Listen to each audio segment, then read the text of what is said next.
सबसे पहले देखिए यहाँ पे जो खंड क है इसके क्वेश्चनों को हम डिस्कस कर लेते हैं। तो इसमें फर्स्ट क्वेश्चन है निम्नलिखित प्रश्नों के यथा निर्दिष्ट उत्तर दीजिए। तो इसमें 2-2 नंबर के 7 क्वेश्चन दिए गए हैं, टोटल 14 नंबर। तो इसमें सबसे फर्स्ट क्वेश्चन दिया गया है क पार्ट, दोहा छंद की परिभाषा एवं उदाहरण दीजिए। तो इसका उत्तर है दोहा एक अर्ध सम्मात्रिक छंद है। इसके प्रथम तथा तृतीय चरण में 13-13 और द्वितीय एवं चतुर्थ चरण में जो है 11-11 मात्राएं होती है। द्वितीय एवं चतुर्थ चरण के अंत में गुरु लघु वर्ण आते हैं। उदाहरण के लिए तुलसी या संसार में मिलियो सबरो धाय, ना जाने किस रूप में नारायण मिल जाए। ख क्वेश्चन देखिए, मुहावरे या लोक्ति का अर्थ लिखकर वाक्य में प्रयोग कीजिए। गले मढ़ना, तो इसका मतलब होता है जबरदस्ती इल्जाम लगाना। इसका वाक्य में आप खुद प्रयोग कर सकते हैं। अपना हाथ जगन्नाथ, यानी कि अपने हाथ से किया गया कार्य अच्छा होता है। नेक्स्ट है उत्प्रेक्ष अलंकार की परिभाषा सोदाहरण लिखिए। तो इसका उत्तर है जहां उपमेय में उपमान होने की संभावना या कल्पना की जाती है वहां उत्प्रेक्ष अलंकार होता है। इसके लक्षण है जनु मनु इव मानो मनो मनहु आदि। नेक्स्ट है सहोदर और निष्कलंक में जो उपसर्ग छाटिए। तो सबसे पहले देखिए सहोदर, तो इसके अंदर क्या होता है सह उपसर्ग। उपसर्ग वो होते हैं जो किसी के पहले लगते हैं, तो इसमें उपसर्ग है सह। दूसरा है निष्कलंक, इसमें जो आपका उपसर्ग है ये है निह। इसके अलावा जो है इसके साथ होता है निस। तो दोनों इसमें राइट आंसर है, जो भी आपने किया होगा दोनों बिल्कुल सही है। नेक्स्ट है अतिथि और मोक्ष के 2-2 पर्यायवाची लिखिए। सबसे पहले बात कर लेते हैं अतिथि। तो अतिथि क्या होता है मेहमान, पाहुन, आगंतुक। नेक्स्ट है मोक्ष, इसका होता है त्याग, निर्वाण, मुक्ति, मृत्यु। नेक्स्ट है आशीर्वाद और सुसुप्ति में जो है संधि विच्छेद कीजिए। सबसे पहले देखिए आशीर्वाद का डिस्कस कर लेते हैं। तो इसका बनेगा आशी है प्लस वाद, आशी है प्लस वाद। इसमें जो संधि आपकी ये है विसर्ग संधि। नेक्स्ट है इसमें सुसुप्ति, तो इसका बनेगा सु प्लस में सुप्ति, सु प्लस में सुप्ति। इसमें जो ये आपका संधि होगी ये होगी व्यंजन संधि, याद रखना व्यंजन संधि। नेक्स्ट है संबंध तत्पुरुष समास किसे कहते हैं, सोदाहरण स्पष्ट कीजिए। तो इसका उत्तर है जिस तत्पुरुष समास में संबंध कारक के जो कारक चिन्ह है का, के, की का लोप होता हो तो उसे संबंध तत्पुरुष समास कहते हैं। जैसे कि राज्यसभा, राजा की सभा। क्वेश्चन 2, निम्नलिखित में से किसी एक विषय पे आपको निम्न लिखना है, 5 नंबर का है। काला धन, भारतीय किसान, विज्ञान के बढ़ते चरण, राष्ट्रभाषा हिंदी, परीक्षा में नकल, प्रवंचना या आत्मवंचना। इनमें से जो आपको अच्छे से आता है, आपने कौन सा किया है या आप कौन सा करना चाहते हैं तो जरूर कमेंट सेक्शन में बताएं, या आप अपने विवेक अनुसार खुद कर सकते हैं। आपने कौन सा किया या करेंगे कमेंट में बताएं।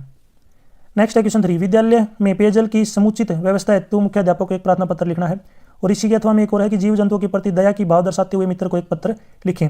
ये 5 नंबर का क्वेश्चन है, जो भी आपको अच्छे से आता है वो आप कर सकते हैं। नेक्स्ट देखिए खंड है, इसमें 4 का क्वेश्चन है कि क्षितिज भाग 2 काव्य खंड के आधार पर निम्नलिखित बहुविकल्पीय प्रश्नों के उचित विकल्प चुनकर उत्तर पुस्तिका में लिखिए। इसमें 1 नंबर के 6 क्वेश्चन दिए गए हैं। तो इसमें सबसे पहला क्वेश्चन है मुख्य गायक के भारी स्वर का क्या जो है उपमान दिया। तो इसका राइट आंसर है चट्टान, दूसरा ऑप्शन राइट होगा। नेक्स्ट एक है गुरु चोटी जो पानी, यहाँ गुरु का अर्थ है तो इस गुरु का अर्थ क्या है गुड़। नेक्स्ट है तुलसीदास में मृदुकुल केतु शब्द किसके लिए प्रयुक्त हुआ है, तो ये हुआ है परशुराम के लिए, फर्स्ट ऑप्शन राइट है। नेक्स्ट है आत्मकथ्य कविता में गुनगुना कर अपनी कहानी कौन कहता है, तो वो कहता है मधुप, सेकंड ऑप्शन राइट है।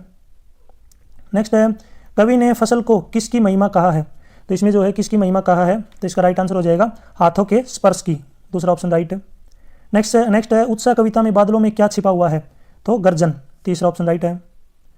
क्वेश्चन 5, निम्नलिखित काव्यांश को पढ़कर पूछे गए प्रश्न के उत्तर दीजिए। 1 नंबर के 5 प्रश्न यहाँ पे पूछे गए हैं। सबसे पहले जो काव्यांश है इसको आप पढ़ लीजिए वीडियो को पॉज करके या फिर स्क्रीनशॉट लेके। पहला प्रश्न इसमें मृतक में जान डालने से क्या अभिप्राय है, तो इसका मतलब होता है हताश व्यक्ति में आशा का संचार। जलजात किसके लिए प्रयुक्त हुआ है, कमल के फूल के लिए। पापास जो है पाषाण पिघलने से क्या तात्पर्य है, यानी कि कठोर प्रवृत्ति वाले व्यक्ति का हृदय पिघलना। नेक्स्ट है प्रस्तुत काव्यांश के कवि और कविता का नाम लिखना है। तो सबसे पहले बात कर लेते हैं यहाँ पे कवि, तो कवि का नाम है नागार्जुन, ठीक है, यानी कि इसकी जो कवि है इसका नाम है नागार्जुन। नेक्स्ट है यहाँ पे कविता का नाम, तो कविता का नाम है यह है दंतुरित मुस्कान, यह है दंतुरित मुस्कान। नेक्स्ट है प्रस्तुत काव्यांश का जो है प्रसंग स्पष्ट करना है, तो ये आप अपनी लैंग्वेज में खुद कर सकते हैं। क्वेश्चन 6, निम्नलिखित काव्यांश का काव्य सौंदर्य स्पष्ट कीजिए। 3 नंबर का क्वेश्चन है ये भी आप खुद कर सकते हैं। बाकी इसका पूरा सॉल्यूशन मैं अलग से आपको वीडियो में प्रोवाइड करवा दूंगा।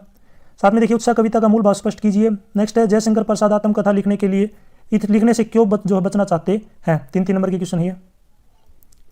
नेक्स्ट है गय पार्ट में खंड गय, तो इसमें देखिए क्षितिज भाग 2 यानी कि गद खंड के आधार पर निम्नलिखित बहुविकल्पीय प्रश्नों के उचित विकल्प चुनकर उत्तर पुस्तिका में लिखिए। 1 नंबर के 3 क्वेश्चन पूछे गए। पहला क्वेश्चन है बाल गोविंद भगत की प्रभातियां कब तक चलती थी, तो इसका राइट आंसर है फागुन तक। आपके लिए क्वेश्चन है कि जो बाल गोविंद भगत ये जो पार्ट है इसके लेखक का नाम क्या है। आपको जो इसके लेखक का नाम मुझे कमेंट सेक्शन में बताना है। बाल गोविंद भगत के लेखक का नाम कमेंट सेक्शन में जरूर बताएं। नॉर्मल सा क्वेश्चन है ये। नेक्स्ट है, मनु भंडारी ने धरती से कुछ ज़्यादा ही धैर्य और सहन शक्ति किस में बताई है? तो इसका राइट आंसर है अपनी माँ में। तो इसका राइट आंसर हो जाएगा फोर्थ ऑप्शन। नेक्स्ट है, नरकट नामक घास डुमराव गांव में किस नदी के पास पाई जाती है? तो ये पाई जाती है सोन नदी। दूसरा ऑप्शन राइट होगा। नेक्स्ट है, संसार के मजदूरों को सुखी देखने का सपना किसने देखा? मार्क्स ने। ठीक है, मार्क्स ने। तीसरा ऑप्शन राइट है। नेक्स्ट है, नवाब साहब ने खीरे को कैसी नज़र से देखा? तो इसका राइट आंसर है सतृष्ण नदी जो है नज़र से। फोर्थ ऑप्शन राइट है। नेताजी की मूर्ति पर सरकंडे का चश्मा देखकर हवलदार साहब कैसे खड़े हो गए? जो है अटेंशन। इसमें राइट आंसर क्या हो जाएगा? अटेंशन, सावधान। क्वेश्चन 9, निम्नलिखित गद्यांश को पढ़कर पूछे गए प्रश्नों के उत्तर दीजिए। इसमें कितने नंबर के 5 प्रश्न पूछे गए हैं, तो वीडियो को पॉज करके या फिर स्क्रीनशॉट लेकर आराम से आप इसको पढ़ सकते हैं। पहला क्वेश्चन है, दोनों बातों का टकराव का रास्ता क्यों कहा गया है? क्योंकि एक और लड़कियों की स्वतंत्रता और दूसरी ओर समाज का दबाव। नेक्स्ट है, धुआंधार भाषण किसके द्वारा दिया जा रहा था? मनु भंडारी के द्वारा। किसके द्वारा? मनु भंडारी के द्वारा। और नेक्स्ट क्वेश्चन है इसमें, प्रस्तुत गद्यावतरण के रचयिता एवं पाठ का नाम। तो रचयिता तो जो है सेम ही है, कौन? मनु भंडारी। और अगर पाठ के नाम की बात करें तो पाठ का नाम है एक कहानी यह भी, ये जो इसका नाम है। नेक्स्ट है, अजमेर में भीड़ क्यों उमड़ रही थी? मनु भंडारी जब भाषण दे रहा था इसलिए। पिताजी के किन अंतर्विरोधों का उल्लेख किया गया है? तो इसमें जो मैं आपको ऊपर दिखा देता हूँ गद्यांश में, यहाँ पे कंप्लीट यहाँ से लेकर आपको जो है सजग तक जो है लिखना है। ये जो है क्वेश्चन नंबर 5 का आंसर है। एक और विशिष्ट बनने और बनाने की प्रबल लालसा, तो दूसरी ओर अपनी सामाजिक छवि के प्रति भी उतनी ही सजगता। नेक्स्ट क्वेश्चन पे चलते हैं। देखिए क्वेश्चन 10, रामवृक्ष बेनीपुरी और यशपाल जी का जीवन परिचय देते हुए उनकी रचनाओं, साहित्यिक विशेषताओं एवं भाषा शैली पर प्रकाश डालिए। तो आपको इनमें से जो है कौन सा अच्छे से आता है, ये आपने किया है तो कमेंट सेक्शन में बताएं कौन सा किया है। 5 नंबर का क्वेश्चन है ये। क्वेश्चन 11, लखनवी अंदाज में पाठ में निहित व्यंग्य भाव को स्पष्ट कीजिए और नेताजी का चश्मा पाठ का मूल भाव स्पष्ट कीजिए। नेक्स्ट है, खंड ग, प्रश्न 12 कृति का भाग 2 के आधार पर निम्नलिखित में से किन्हीं 2 प्रश्नों के उत्तर दीजिए। 3-3 नंबर के क्वेश्चन दिए गए हैं। पहला क्वेश्चन है, साना साना हाथ जोड़ी पाठ के माध्यम से लेखिका क्या दर्शाना चाहती है? नेक्स्ट है, मैं क्यों लिखता हूँ निबंध का उद्देश्य स्पष्ट कीजिए। नेक्स्ट, माता का अंचल पाठ में लेखक का नाम तारकेश्वर नाथ से भोलानाथ क्यों पड़ा? क्योंकि उसके जो है बड़ी बड़ी जटाएं थी, बाल थी, और बचपन में जो है उसके माथे के ऊपर जो है बड़ा सा टीका लगाते थे। नेक्स्ट देखिए, खंड अड़, प्रश्न 13 में कह पाठ नैतिक शिक्षा पाठ पाठ्यपुस्तक के आधार पर निम्नलिखित बहुविकल्पीय प्रश्नों के उचित विकल्प चुनकर उत्तर पुस्तिका में लिखिए। तो इसमें देखिए 1 नंबर के 4 क्वेश्चन पूछे गए। सबसे पहले है कि बनारस हिंदू विश्वविद्यालय के संस्थापक कौन थे? तो इसका राइट आंसर है मदन मोहन मालवीय। तीसरा ऑप्शन राइट होगा। भारतीय ऋषियों ने विश्व कल्याण की कामना हेतु क्या लिखा है? तो इसका राइट आंसर देखिए, पहला है सर्वे भवन्तु सुखिनः है, सर्वे सन्तु निरामयाः है, सर्वे भद्राणि पश्यन्तु। तो इसमें सभी ऑप्शन राइट हो जाएगा, फोर्थ ऑप्शन उपरोक्त सभी। नेक्स्ट है, ऐसी वाणी बोलिए मन का आपा खोए, औरन को शीतल करे आपू शीतल होए। इन दोहे की रचयिता कौन है? तो इनका सबको पता है कौन है, ये कबीरदास जी। तीसरा ऑप्शन सही होगा। नेक्स्ट है, मनुबाई लक्ष्मीबाई किस उम्र में वैवाहिक बंधन में बंध गई? तो इसका राइट आंसर हो जाएगा 8 वर्ष। तो दूसरा ऑप्शन क्या होगा इसका? राइट। नेक्स्ट है, मैत्रेयी ने किस मार्ग को अपनाया? कल्याण मार्ग अपनाया। नेक्स्ट, एकलव्य की कौन सी विशेषताएं आपको अच्छी लगी और क्यों? तो उसका मनोबल, अनुशासन, परिश्रम, साहस, उत्साह, गुरु के प्रति आदर भाव, ये सब उनकी जो है विशेषताएं थी और ये सभी जो क्या अच्छी लगी। यहाँ तक वीडियो अपनी कंप्लीट हो चुकी है। वीडियो अच्छी लगी तो उसको लाइक करिए, अपने दोस्तों के साथ जरूर शेयर करें। मैंने वीडियो के बीच में आपसे जो है कुछ क्वेश्चन पूछे हैं, अगर आपने वीडियो को ध्यान से देखा तो उन क्वेश्चनों के आंसर आप मुझे जरूर कमेंट सेक्शन में बताएं। Thanks for watching.